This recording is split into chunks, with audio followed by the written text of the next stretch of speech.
Hello, welcome to the Q&A for Senate District Seat 3. We're here with Judith Polson, a Democratic candidate. I'm Keely Hitchings, a board member for SC for Ed. And we're going to get started by giving Judith a couple minutes to talk about her platform before we ask her a few questions about education in South Carolina. All right, thank you. My name is Judith Polson. I was a public school teacher for 29 years in public schools in South Carolina. I taught my first 2 years at a rural school in Atlanta High School in Florence County. My principal was Mr. Ben Prosser. I took a 2-year break. I had 2 children. I returned to teaching in an urban school in Florence at Wilson High School for 23 years, where my principal was Mr. Allie Brooks. I was fortunate to work with 2 able principals who supported their teachers and other staff members. Both were committed to their schools and their communities. Teaching was so difficult for me at times that I would not have stayed in the profession if I had not had the support of excellent principals. Even though my colleagues at both these schools were as supportive as the principals, teaching was difficult, and I felt that there were many shortcomings in the system that cried out for improvement. Now today, I'm running for the South Carolina Senate, and I may be in a position to listen and lead and make change. The primary change needed is who is in charge of decision making. Teachers are bypassed, and teachers are the very ones who should be leading. The Education Oversight Committee should be composed primarily of teachers. Their ideas for improving schools need to come from teachers, as well as how and what should be done. Teachers' salaries should reflect the importance we have in our students' lives and futures. And now I would like to hear your questions. All right, thank you. Fun fact, I'm from Florence and I went to West Florence, so. Oh. Based on what you just said, you should be fairly familiar with some of the stuff our questions are going to cover, and it should give you an opportunity to go a little bit more in depth about how you feel about each one of those things. All right. Question number 1, what is your opinion of the state of public education in South Carolina today? Well, I know that we have a lot of wonderful teachers and a lot of wonderful students, but I think it's deplorable. I would not advise anyone to go into the teaching profession except if they're willing to put up with a lot of hardship, strife, and it'd have to be definitely a calling. Many people get into teaching and they realize it is so difficult that they just try anything but teaching. So I mean, I hate that, because a lot of the best teachers out there are going to waste because the system is so hard to maneuver in, to teach in, to maneuver in and teach in. And so that's my answer. I really think we need help, and it's probably the same all over the country, but I think in South Carolina, it's one of the worst, especially in the rural areas, or maybe it's not the rural areas, but it's, we have some pockets of excellence, and we have some classrooms of excellence, but generally it's a tough world for the teacher and the students. Okay, thank you. Question number 2, if you were elected, what would be the very first step you would take to improve public education in our state?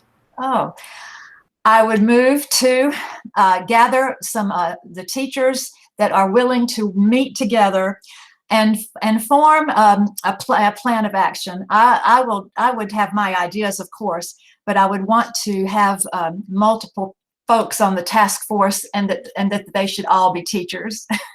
And we should figure out, if we can, what could be done. What would we recommend? And I think the thing I would mainly recommend is that have a path forward so that teachers are in charge. They make the most decisions, and the other people in the picture are there to support the teachers, to do what they recommend and oversee the finances.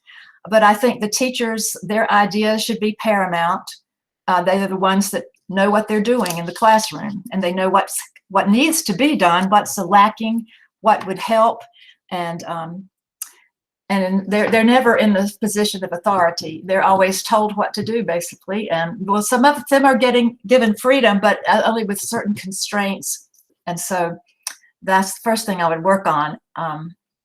How we can maybe change the system radically, pretty much. But if we can't change it radically, you know, there's still some things we can do to make it, to improve it. Absolutely. Question 3, you mentioned a little bit in what you're just answered for question 2. If elected, what would you do to address the funding of public education in South Carolina? That's a good question. I would think that it should be a no-brainer that we need more money headed into the schools for better schools, better teacher salaries. But if it's, you know, we're dealing with a recalcitrant legislature and a recalcitrant public that thinks the best thing to do is not spend any money and not to make any changes unless it's, you know, we're about to fall off a cliff or something. So, and we about are, because we are short of teachers, and it's not going to get better unless the system improves. So with enough teachers speaking out, as in the rally that we had, that you guys organized, we may get some movement on this. But you know, if this budget surplus is gone after this virus, and that still should be no excuse for not channeling much more money into the school system, but with the prerequisite that there's going to be changes in the system, which go along with the needed finances that go with that. Okay, thank you. The last question is, thanks. The last question is, in your opinion, what would a successful accountability system for education in South Carolina look like? Another wonderful question.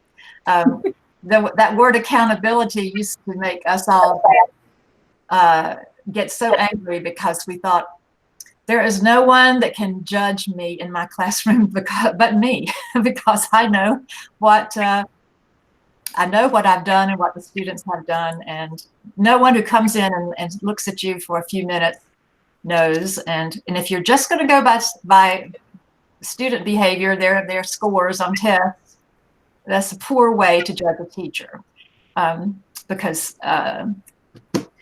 students have not been taught that challenge is a good thing, that thinking for yourself is a good thing. Well, they want the easy thing. And so if a teacher is too difficult or challenging, or, you know, says, this is on you, I want you to look this up and, you know, do some research, that read this, and then, you know, I'm going to ask you some questions and we'll see what, you know, that I'll share with you, then learning just doesn't happen. You know, it's the teacher feeding this answers. And I was told when I was a teacher of my students, you have to tell us the answers, you know, because how can we pass the test if you don't tell us what the answers are?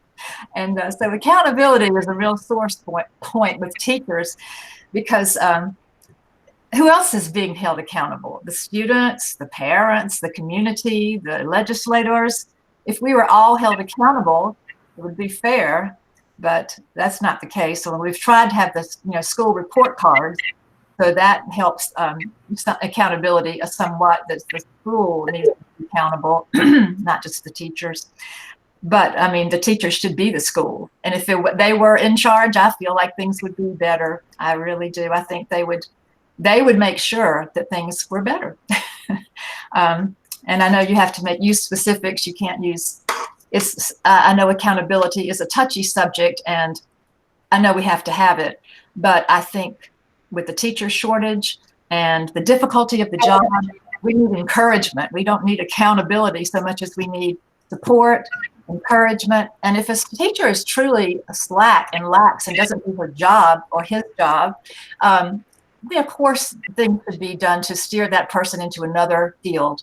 Or, but if someone has a heart for teaching, they love the job, they love their students, and they are honestly trying to do a good job, there might be something wrong in the system if that job is not coming to fruition. Thank you for that very thoughtful response. That's it for pre-prepared questions from us. Is there anything else you'd like to share with people who are going to watch this in the future? Well, I made some responses and wrote them down to your platform, your points that you want the legislature to address, and especially for the Senate's education bill that has not been passed yet. So I'd like to go through each one if you have time for me to, and not take too much time with each one. But yeah, that would be great. Thank you. Well, the first one I wrote down to consider is the charter school issue. And I am all for creativity and, trying new things. But I agree with your position that charter schools should still be held accountable. They should be effective. They should be under the public school system for monitoring their effectiveness. Class size, so important. It must be reasonable. The needs of our students require a smaller classroom. Many of them have emotional needs and developmental needs in the young, and a large classroom doesn't allow the teacher to give the students the individual attention that they all need. They all need it. So another thing about the class size, I think your group suggested some reasonable limits. No more than 18 in elementary school, 22 in grades 6 to 8, no more than 25 students in the high school classes. That's very reasonable. I think 130 students is a better cap, though, than the 150 that you are asking for. For testing, I agree with you that frequent high-stakes testing is a bane to teachers and students. We have way too much testing, and it's way too much stress is given on a number. You can't judge a student or a teacher by a test number. They're not objects to be, graded and quantified. You can't quantify their progress in such an easy way as you can with how well does this product work, because you don't know what's going on with the students. So it requires a lot more intelligence of how to monitor and adjust and figure out, are they making progress? Are they improving in some way, or that the test can't measure? So, I mean, there's a place for testing, but I agree with your point that we need to figure out better ways of letting the students show that what they know by mastery and other ways they can show it besides a test. The Education Oversight Committee has been a problem from day one because no teachers are really on the committee.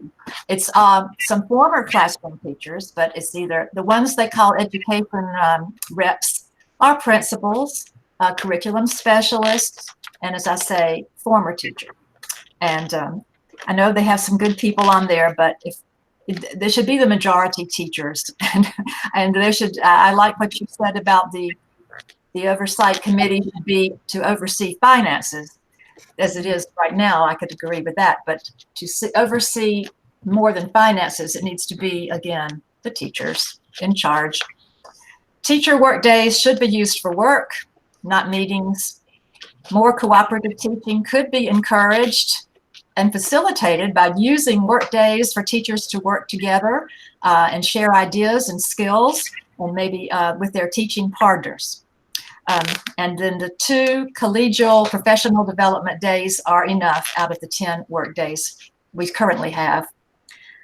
Increased salary is a must. The lack of respect that teachers must endure in part is because teachers are not valued with a salary commensurate to their importance to society. The Teachers Freedom of Speech Act is an excellent proposal. House Bill 3215, which has been tabled since last year on the Judiciary Committee. Teachers must be in charge, and this is another aspect of that directive. Expressing their views on public policies is a freedom teachers should have in their classrooms. That's the freedom of speech part of that. We should modify the school year start date by making the first Monday of August as the earliest a school can open. This allows for flexibility for schools to open early, but not any earlier than that specified first Monday of August. We need to transform the Read to Succeed Act, as you have stated in your list of important items. The importance of children learning to read before 3rd grade is obvious. Children who have delayed learning issues must be given the assistance and intervention they need as necessary, but the early years are the time to work the hardest to accomplish the basic skill of reading, a skill which is honed and broadened for the rest of the child's school days, and hopefully throughout the adult life. You know, you're always learning, or hopefully, ideally, you're always getting better at reading. In conclusion, teachers have a heart to serve, and this applies to me. I mentored 2 boys throughout their elementary school years and beyond, mostly after I retired from teaching. I have served as a volunteer in my church with Family Promise, the United Methodist Women, the Anderson County Democratic Party, and now I would like to serve as a South Carolina senator to build on and further my service to my state and my community. So thank you for the opportunity to speak about education. Absolutely. Thank you so much for joining us. That was excellent. All right.